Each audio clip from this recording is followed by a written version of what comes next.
नमो नमः मेरे प्रिय विद्यार्थियों, मैं आशा पांडे आज आपके समक्ष कक्षा 6 की संस्कृत पुस्तिका रुचिरा भाग 1 के अष्टम पाठ सूक्ति स्तहबक का अध्यापन करूंगी। सूक्ति स्तहबक का अर्थ है सूक्तियों का गुच्छा अर्थात अच्छे कथनों का समूह। इस पाठ में संस्कृत साहित्य की कुछ सूक्तियों का संकलन है। सूक्ति शब्द सु उपसर्ग तथा उक्ति शब्द से बना है। सुधन उक्ति सूक्ति का अर्थ है अच्छा वचन। अत्यल्प शब्दों में जीवन के बहुमूल्य तथ्यों को सुंदर ढंग से कहने के लिए संस्कृत साहित्य की सूक्तियां प्रसिद्ध हैं। उनमें से कुछ सूक्तियां इस पाठ में हैं। तो पाठ प्रारंभ करते हैं। उद्यमेन हि सिद्धन्ति कार्याणि न मनोरथः न हि सुप्तस्य सिंहस्य प्रविशन्ति मुखे मृगः। उद्यमेन परिश्रम से ही सिद्धन्ति कार्याणि, परिश्रम से ही कार्य सिद्ध होते हैं। न मनोरथा, न कि मन की इच्छा से। न हि सुप्तस्य सिंहस्य प्रविशन्ति मुखे मृगाः। यहाँ पे कहा गया है न कि सोए हुए सिंह के मुंह में मृग अर्थात हिरण स्वयं ही प्रवेश करता है, उसके लिए शेर को मेहनत करनी पड़ती है। सभी कार्य परिश्रम से सिद्ध होते हैं, केवल इच्छा करने या सोचने मात्र से पूरे नहीं होते। जैसे कि सोए हुए शेर के मुंह में मृग अर्थात हिरण स्वयं प्रवेश नहीं करता, शेर को उसका शिकार करना पड़ता है। भाव यह है कि परिश्रम करने से ही कार्य पूर्ण होते हैं, न कि इच्छा करने मात्र से। दूसरी सूक्ति देखते हैं। पुस्तके पठितः पाठ जीवने नैव साधितः किं भवेत् तेन पाठेन जीवने यो न सार्थकः। पुस्तक में पढ़ा गया पाठ जीवने नैव साधित, जीवन में नैव न धन एव नहीं साधित अपनाया या उपयोग किया गया। पुस्तक में पढ़ा गया पाठ जीवन में उपयोग नहीं किया गया तो किम भवेत तेन पाठेन जीवने यो न साधित, तो जो पाठ जीवन में सार्थक नहीं उस पाठ से क्या लाभ। अर्थात पुस्तक में पढ़ा हुआ पाठ ज्ञान यदि जीवन में उपयोग नहीं किया गया तो उस पाठ को पढ़ने से कोई लाभ नहीं है, उस पाठ की सार्थकता सिद्ध नहीं होती है। इसका भाव यह है कि पुस्तक में पढ़ी हुई बातों को हमें अपने जीवन में अपनाना चाहिए। जो भी ज्ञान हमने अर्जित किया है उसका उपयोग हमें जीवन में करना चाहिए। प्रिय वाक्य प्रदानेन सर्वे तुष्यन्ति मानवाः तस्मात् प्रियम ही वाक्यम वचने का दरिद्रता। यहाँ पे प्रिय वाक्य प्रदानेन कहा गया है कि प्रिय वचन बोलने से सर्वे तुष्यन्ति मानवाः, सभी मनुष्य तुष्यन्ति प्रसन्न होते हैं या खुश होते हैं। प्रिय वचन बोलने से सभी मनुष्य खुश होते हैं। तस्मात् प्रियम ही वाक्यम वचने, तस्मात् इस कारण से हमें प्रिय वचन ही बोलने चाहिए। प्रिय वचन बोलने में का दरिद्रता, कंजूसी नहीं दिखानी चाहिए। अर्थात सब मनुष्य प्रिय वचन कहे जाने पर प्रसन्न हो जाते हैं, इस कारण मधुर वचन ही बोलने चाहिए। वाणी के उपयोग में कंजूसी क्यों की जाए, अर्थात उदार होकर अधिकाधिक मधुर वाणी का प्रयोग करना चाहिए। इस सूक्ति का भाव यह है कि मीठे बोल सबको प्रसन्न रखने का एकमात्र साधन है। चौथी सूक्ति देखते हैं। गच्छन् पिपीलिको याति योजनानां शतायपि अगच्छन् वैनतेयो अपि पदमेकं न गच्छति। गच्छन् चलता हुआ, पिपीलिकः मतलब चींटी, नर चींटी, याति जाता है, योजनानाम शतायपि, योजनानाम योजनों का अर्थात योजन दूरी का एक माप, शता नी अपि मतलब कई सौ, अर्थात कहा गया है कि चलती हुई चींटी को सैकड़ों योजन की दूरी लांघ जाती है। जो चलती हुई चींटी होती है वो चलते चलते सैकड़ों योजन चल जाती है। अगच्छत वैनते अपि, न चलता हुआ गरुड़ पदमेकम न गच्छति, एक कदम भी नहीं जाता, अर्थात आगे नहीं बढ़ता है। अतः हमें यहाँ पे वैनतेय किसको कहा गया है? गरुड़ को, जो पक्षियों का राजा है। वह बहुत तेज उड़ता है लेकिन चलने में एक कदम भी नहीं चलता है।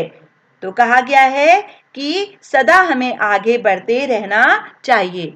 इस सूक्ति का भाव यह है कि प्रयास करने से ही कार्य सिद्ध होते हैं, अन्यथा नहीं। पांचवी सूक्ति देखते हैं। काकः कृष्णः पिकः कृष्ण को भेद पिक काकयो बसंत समये प्राप्ते।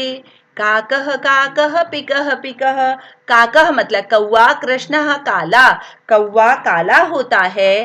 पिकः कृष्णः, कोयल भी काली होती है। क भेदः पिकाकयो, कौवे और कोयल में क्या अंतर है? बसंत समये प्राप्ते, बसंत समय आने पर या बसंत ऋतु के आने पर कौवा कौवा है और कोयल कोयल है, यह बात स्पष्ट हो जाती है। अर्थात बसंत समय के आने पर जब कोयल कुहुकती है अपनी मधुर वाणी से, तो पता चल जाता है कि यह कोयल है, और कौवे की कर्कश आवाज से पता चल जाता है कि वह कौवा है। उनका रंग एक होने पर भी बसंत के ऋतु के समय में उनका भेद पता चल जाता है। इस सूक्ति का भाव है कि बाह्य आकार के आधार पर आंतरिक गुणों का अनुमान नहीं लगाया जा सकता है, किंतु समय आने पर आंतरिक गुण भी प्रकट हो जाते हैं। आशा है आप लोगों को इन सूक्तियों का अर्थ आ गया होगा। इन सूक्तियों का अर्थ भी दिया गया है। जैसे प्रथम का दिया गया, सभी कार्य परिश्रम करने से सिद्ध होते हैं, केवल इच्छा करने या सोचने मात्र से पूरे नहीं होते। जैसा कि सोए हुए शेर के मुंह में मृग अर्थात हिरण स्वयं प्रवेश नहीं करता, शेर को उसका शिकार करना पड़ता है। उसी प्रकार से सभी सूक्तियों का अर्थ इसमें दिया गया है और भाव भी दिया गया है। आप इसे अच्छे से पढ़ लीजिएगा और समझ लीजिएगा। इसी के साथ एक्सरसाइज देखते हैं। पाठ की पुस्तक की एक्सरसाइज पहला वाला प्रश्न है, सर्वान श्लोकान सस्वर गायत। इसमें कहा गया है कि सभी श्लोकों का सस्वर गायन करें। द्वितीय प्रश्न है, श्लोकांशान योजनत, श्लोकों के अंश का योजन करिए। इसमें पहला जैसे दिया गया है, तस्मात् प्रियं हि वाक्यं वचने का दरिद्रता गच्छन् पिपीलिको यति योजनानां शतायपि। प्रियवाक्य प्रदानेन सर्वे तुष्यन्ति मानवाः है, यहाँ पे मानवाः आएगा। किम भवेत तेन पाठेन जीवनेन यो न सार्थकः। काकः कृष्णः पिकः कृष्ण को भेद पिकाकयो। तीसरा प्रश्न दिया गया, प्रश्नानाम उत्तराणि लिखत, प्रश्नों के उत्तर दीजिए। पहला प्रश्न है, सर्वे जंतवः केन तुष्यन्ति, सभी जंतु किससे संतुष्ट होते हैं, सभी लोग किससे प्रसन्न होते हैं। सर्वे जंतवः प्रिय वाक्येन प्रदानेन तुष्यन्ति, सभी लोग प्रिय वाक्यों से या मधुर वाक्यों से प्रसन्न होते हैं या संतुष्ट होते हैं। दूसरा प्रश्न है, पिकाकयो भेद कदा भवन्ति। पिकाकयो भेद बसंत समये भवति, कौवे और कोयल में भेद कब पता चलता है? कौवे और कोयल में भेद बसंत समये, बसंत ऋतु में पता चलता है। क गच्छन योजना नाम सातयपि याति, यहाँ पे क्या, कौन चलता हुआ सैकड़ों कोस चला जाता है। पिपीलकः गच्छन योजना नाम सातयपि याति, पिपलिका नर जो चींटी है वो सैकड़ों योजन, यहाँ पे कहा गया है चींटी जो है सैकड़ों योजन की दूरी तय कर जाती है। अस्माभिः किम वक्तव्यम, हमारे द्वारा क्या बोलना चाहिए? तो हमारे द्वारा प्रिय बोलना चाहिए, तो उत्तर होगा अस्माभिः प्रिय वक्तव्यम। चौथा प्रश्न दिया गया है उक्ति कथनानाम सक्षम आम अनुचित कथनानाम सक्षम न इति लिखत। सही उत्तर, सही कथन के सामने हाँ और गलत में न लिखना है। तो पहला इसमें दिया गया काकः कृष्ण न भवति, कौवा काला नहीं होता, तो ये गलत है, तो न लिखेंगे। अस्माभि प्रिय वाक्यम, हमारे द्वारा प्रिय बोला जाना चाहिए, ये सही है, तो आम लिखेंगे। वा बसंत समये पिक काकयो भेदः भवति, बसंत ऋतु के समय ही भेद पता चलता है, कौवे का और कोयल का भेद पता चलता है, तो यह सही है, तो आम लिखेंगे। वैनतेय पशु अस्ति, गरुड़ एक पशु है, गलत, गरुड़ एक पक्षी है, पक्षियों का राजा कहा जाता है गरुड़ को। वचने दरिद्रता कर्तव्याः, बोलने से कंजूसी नहीं करनी, बोलने में कंजूसी नहीं करनी चाहिए, बिल्कुल सही, तो आम लिखेंगे।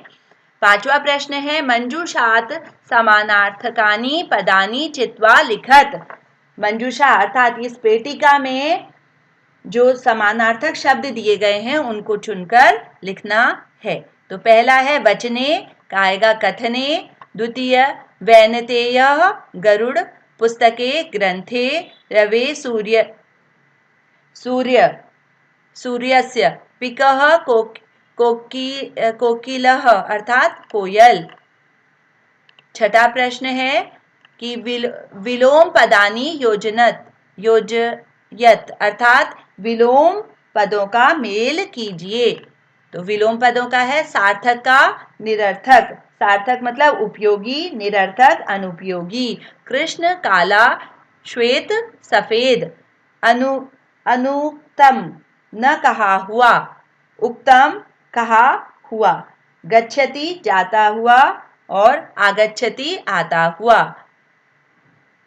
जागृतस्य, यहाँ पे या दीपकस्य का आ जाए, दीपकस्य आगे, ठीक है। और इसमें दूसरी कुछ बुक्स में दिया गया है कि जागृतस्य का क्या हो जाएगा, जागृत मतलब जागृत हुआ, और इसका सुप्तस्य सोया हुआ। तो इस प्रकार से पाठ संपन्न हुआ। आशा है आप लोगों को यह पाठ अच्छे से आ गया होगा। धन्यवाद।